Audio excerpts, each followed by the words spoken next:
So one thing that we kind of discussed yesterday was recession indicators. Hmm.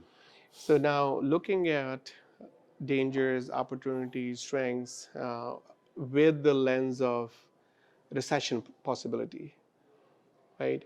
So what's your advice for MSPs, what they should be doing today to make sure that they are preparing their teams and companies for recession?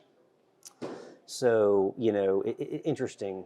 I think that, we've been through this before Yeah, in the MSP space. I think back, the financial crisis of 08, 09, other events like that in the industry have proven that, I hate to use the term recession proof, yeah, right? But MSPs are incredibly resilient yes. businesses because we're literally the last person to get fired, right? Like Yeah, if you're yeah, running a business and you're firing your MSP and you're just saying, I'm not going to pay an MSP anymore, yeah, you're probably going out of business. Like that's the yes. reality of the situation, right? Kind of essential service. It's an essential service at the end Yeah, of the day. yeah, We will all have, part of just the business cycle, we'll all have clients who will go through some tough times. yeah, And maybe you've got to be flexible on pricing and things like that. But for me, again, you're just going to hear me say this over and over again. yeah, It's about the talent and yeah, making sure that if your business is impacted in some way, you've got to make sure that you're retaining the really talented people in your business hmm, so that when you start to grow your way out of it on the other hmm, side,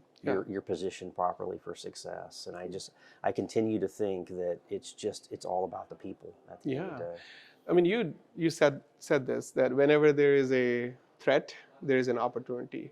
So if recession is a threat, at the same time, it brings that opportunity to solve your talent problems, So right? it, absolutely. So it's interesting. I feel like we're a little bit squeezed right now, right? Yeah, Because there's two things going on here. yeah, You've got this looming kind of recession, economic slowdown, if you will, yeah, that can impact our clients at the end of the day. yeah, And on the other side of that, wage pressure is still going the opposite direction. yes. I keep hearing people say things like, we need a good recession to solve this problem. I don't know if that's the case or not, but I do know that it's a little bit of a double-edged sword where we've got it kind of on both sides of the fence. And I do think that will lessen over time. Yeah, But I also think that we just have to be constantly recruiting yeah. and looking for good people because you can never have enough of them in your business today. So No, absolutely, absolutely. Thank you. Thank you, Kevin. Thank you for thank you, coming and Sonny. sharing your wisdom, your experience, and your thinking with our partners and continuing to make that impact. Thank you. Thank you for having me.